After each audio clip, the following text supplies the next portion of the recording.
के शुरू होते ही हमें एक छोटी सी लड़की को दिखाया जाता है जो कि बारिश में साइकिल चलाते हुए कहीं पर जा रही होती है। साथ ही उसे कुछ ऐसा नजर आता है जिसे देखकर वो बहुत ही ज्यादा घबरा जाती है, जिसके बारे में हमें कहानी में आगे पता चलेगा। सीन कट होता है और हमें इसी लड़की को कुछ सालों बाद में दिखाया जाता है जो कि एक बेड पर बड़े ही आराम से सो रही होती है और तभी उसकी मॉम वहीं पर आ जाती है। इस लड़की का नाम होता है कामी, जिसको समर वेकेशन खत्म होने के बाद में पढ़ाई करने के लिए जाना था। इसकी मॉम इसे पहले दिन के लिए एक शॉर्ट ड्रेस पहनने के लिए देती है, जिसे पहनने के बाद में ये अपने पापा के साथ कॉलेज के लिए निकल जाती है। लेकिन जाते टाइम इसका छोटा भाई कार्लोस नोटिस करता है कि हमारे घर के सामने कुछ पड़ोसी नए नए शिफ्ट हुए हैं। खैर अब फाइनली कामी कॉलेज में पहुंच जाती है, जहाँ पर पहुंचने के बाद में वो अपने फ्रेंड से मिलती है एंड जैसे उसका बॉयफ्रेंड उसके पास में आता है तो वो उसे दूर रहने के लिए कहती है, क्योंकि समर वेकेशन के बाद में कामी का उसमें धीरे धीरे इंटरेस्ट ही खत्म हो गया था। एंड कामी जैसे यहाँ से जाने लगती है तो वो भी इसका पीछा करने लगता है और कामी को पकड़कर एक जगह पर बात करने के लिए लेकर आता है। कामी का जो बॉयफ्रेंड होता है उसका नाम होता है दानी, और यहाँ पर कामी के ना चाहते हुए भी वो उसके साथ में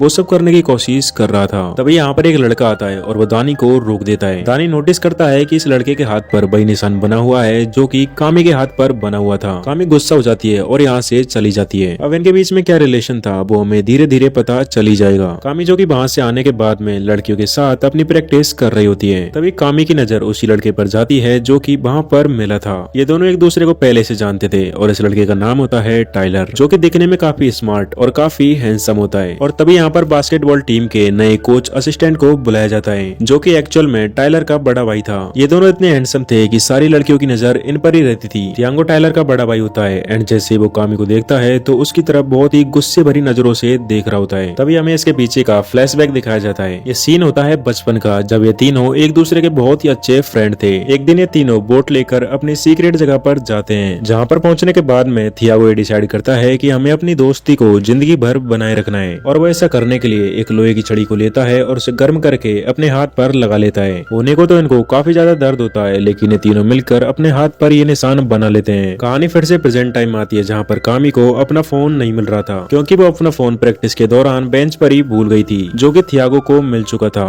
एंड जैसे ही कामी यहाँ से जा रही होती है तो थियागो कहता है कि शायद ये तुम्हारा फोन है, लेकिन कामी काफी रूडली बिहेव करती है, जिसकी वजह से थियागो गुस्सा हो जाता है और उसका फोन ऑफिस में ही जमा करा देता है। एक लड़का जो कि अपने सभी फ्रेंड्स के लिए एक पार्टी ऑर्गेनाइज करता है, जिसमें उसने सभी को इनवाइट किया था, और रात होने पर सभी पार्टी की लोकेशन पर पहुंच जाते हैं। यहाँ पर कामी टाइलर को ही देखे जा रही होती है, और तभी टाइलर वहाँ से निकलने के बाद में बास्केटबॉल खेलने के लिए आ जाता है। कामी भी उसका पीछा करती हुई वहाँ पर पहुंच चुकी थी। साथ में वो टाइलर को एक मैच के लिए चैलेंज भी करती है। इन दोनों के मैच को देखने के लिए सभी पार्टी को छोड़कर यहाँ पर आ चुके थे। कामी जो कि बास्केटबॉल में काफी एक्सपर्ट थी, जिसकी वजह से टाइलर यहाँ पर हार जाता है, लेकिन उसे हार का जरा भी फर्क नहीं पड़ता और दोनों एक दूसरे को गले लगा लेते हैं। तभी थियागो यहाँ पर आता है और इन दोनों को ऐसे देखकर गुस्से से यहाँ से चला आता है। अब थियागो यहाँ पर इतने गुस्से में था कि वो एक लड़की के साथ में इंटीमेट होने के लिए भी तैयार हो गया था। ये दोनों तूफान और भूकंप लाने वाले ही होते हैं, तभी इन्हें टाइलर आकर रोक देता है एंड अपने भाई को पार्टी से लेने के बाद में यहाँ से जा ही रहा होता है। तभी ये दोनों कामी को यहाँ से पैदल जाते हुए देख पाते हैं। टाइलर कहता है कि हमें उससे लिफ्ट देनी चाहिए, क्योंकि इतनी रात में उसका अकेले जाना बिल्कुल भी ठीक नहीं है, और होता कुछ ऐसा ही है। ब्रेकअप होने के बाद में भी दानी उसके साथ में जबरदस्ती करने की कोशिश कर रहा था। ये सब देखने के बाद में टाइलर और थियागो उनके पास में जाते हैं, जहाँ पर दानी थियागो को एक पंच मार देता है, लेकिन कामी उसे पलटवार करने के लिए रोक देती है। एंड तभी वहाँ पर एक लड़का आता है जो कि कामी का बहुत ही बड़ा फैन था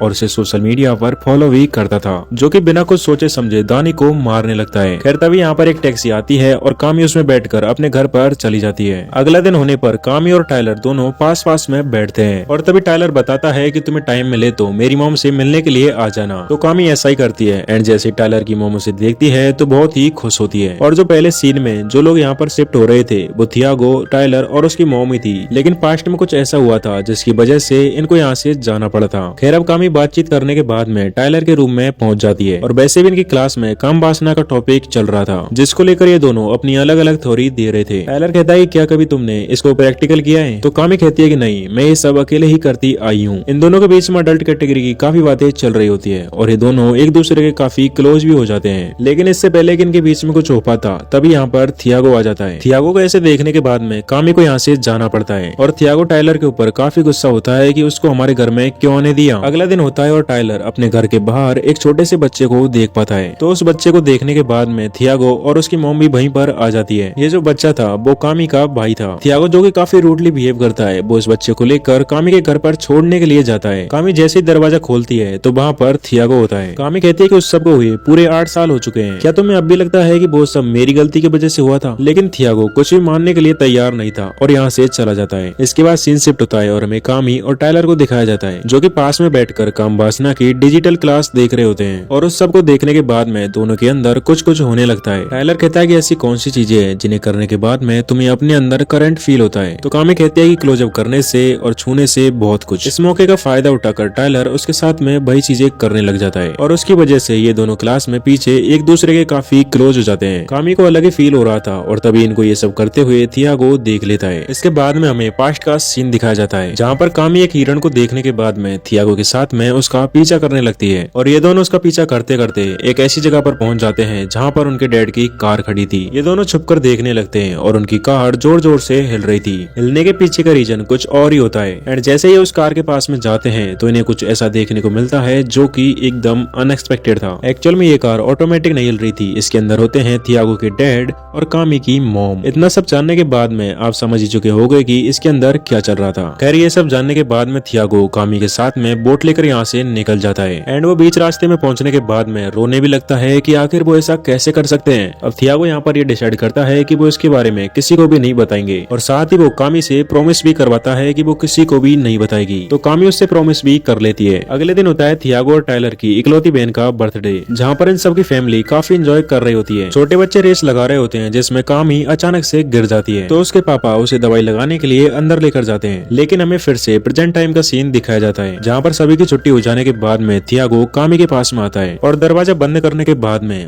कामी से कहता है कि तुम मेरे भाई से दूर रहो, लेकिन कामी ऐसा करने से मना कर देती है। अब ये दोनों बात करते करते इतने क्लोज आ जाते हैं कि ये दोनों एक दूसरे के साथ में इंटीमेट होने लगते हैं। अचानक से थियागो होश में आ जाता है और कामी को यहाँ से गेट आउट कर देता है। अगला दिन होता है और सभी खिलाड़ी टूर्नामेंट में हिस्सा लेने के लिए जाते हैं जहाँ पर ये एक दिन पहले पहुंच चुके थे और रात को पार्टी भी करते हैं। कामी का मन नहीं लग रहा था तो वो सामान खरीदने के लिए बाहर चली जाती है जहाँ पर वो देख पाती है थियागो को जो कि ड्रिंक के साथ में प्रोटेक्शन खरीद रहा था। कामी कहती है कि ओ तो तुम ये भी करते हो? तो थियागो कहता है कि इससे तुम्हारा कोई भी काम नहीं है, जाओ और अपना काम करो। तो कामी गुस्से में आकर प्रोटेक्शन का पूरा पैकेट ही खरीद लेती है। अगला दिन होने पर सभी खिलाड़ी टूर्नामेंट खेलने के लिए पहुंच चुके थे जहाँ पर ड्रिंक करने की वजह से कामी को काफी लेट हो जाता है, लेकिन वो फिर भी प्री गेम परफॉर्मेंस देने के लिए आ जाती है। इनकी परफॉर्मेंस तो काफी अच्छी होती है लेकिन कामी लास्ट मोमेंट में ऊपर से गिर जाती है जिसकी वजह से टाइलर अपना मैच छोड़ देता है और उसके पास में ही बैठा रहता है। और कामी को रिलीज मिलने के बाद में ये अपने कैंप में भी चले जाते हैं। टाइलर की इतनी ज्यादा केयर देखने के बाद में कामी बहुत ज्यादा इम्प्रेस हो चुकी थी जिसकी वजह से टाइलर और कामी यहाँ पर इंटीमेट हो जाते हैं। लेकिन कामी को तो टाइलर में भी थियागो ही नजर आ रहा था जिसकी वजह से सारा मामला बिगड़ जाता है और टाइलर को यहाँ से जाना पड़ता है। सभी लोग अपने घर पर पहुंच चुके थे और आखिरकार वो दिन आ चुका था जिसकी वजह से उनकी पूरी लाइफ ही चेंज हो गई। एक्चुअल में जब कामी छोटी थी तो वो नर्वस होने के बाद में सारी सच्चाई के बारे में अपने डैड को बता देती है और उसके बाद में थियागो की मॉम अपने बच्चे को लेकर यहाँ से जाने लगती है क्योंकि वो भी सारी सच्चाई जान चुकी थी। अब बारिश के टाइम पे थियागो की मॉम बहुत जोर से कार चला रही होती है एंड वो जैसे पुल पर पहुंचती है तो अचानक से वहाँ पर एक हिरण आ जाता है और उसी चक्कर में उनकी कार पुल से नीचे गिर जाती है। इस एक्सीडेंट में थियागो, टाइलर और उसकी मॉम तो बच जाते हैं लेकिन थियागो को अपनी छोटी बहन को खोना पड़ता है क्योंकि उनकी कार पूरी तरह से पानी के अंदर जा चुकी थी और थियागो अपनी बहन को तड़पता हुआ देखकर भी कुछ ना कर सका। और आज भी वही दिन होता है जहाँ पर थियागो की मॉम उसे समझाती है कि इसमें कामी की कोई भी गलती नहीं है, तुम उससे नफरत नहीं करते, तुम्हारे दिल में सिर्फ गुस्सा है। ये सब सुनने के बाद में थियागो अपनी कार लेकर उस पुल पर ही पहुंच जाता है जहाँ पर पहले से ही कामी मौजूद थी और ये दोनों यहाँ पर अपने सारे गिले शिकवे मिटा देते हैं। थियागो कामी को माफ कर देता है जो कि उससे बचपन से बहुत ज्यादा प्यार करता है। ये दोनों कार में अपनी सारी हदें तोड़ देते हैं। तभी कामी को कुछ अलग ही फील होने लगता है जिसको थियागो समझ चुका था। वो समझ गया था कि कामी टाइलर से भी प्यार करती है एंड कामी खुद भी समझ नहीं पाती कि उसके साथ में आखिर क्या हो रहा है क्योंकि वो दोनों भाइयों से ही प्यार कर बैठी थी। ये अटैचमेंट्स कुछ ऐसी होती है जो इंसान को पागल भी कर सकती है। थियागो जब कार लेकर अपने घर पर वापस आता है तो हम टाइलर की आंखों में कामी के लिए एक अलग ही फील देख पाते हैं। एक बार जब किसी के लिए फीलिंग क्रिएट हो जाती है तो उन्हें काबू करना बहुत ही मुश्किल हो जाता है और इन्हीं ही फीलिंग्स के साथ में इस मूवी का एंड यहीं पर हो जाता है।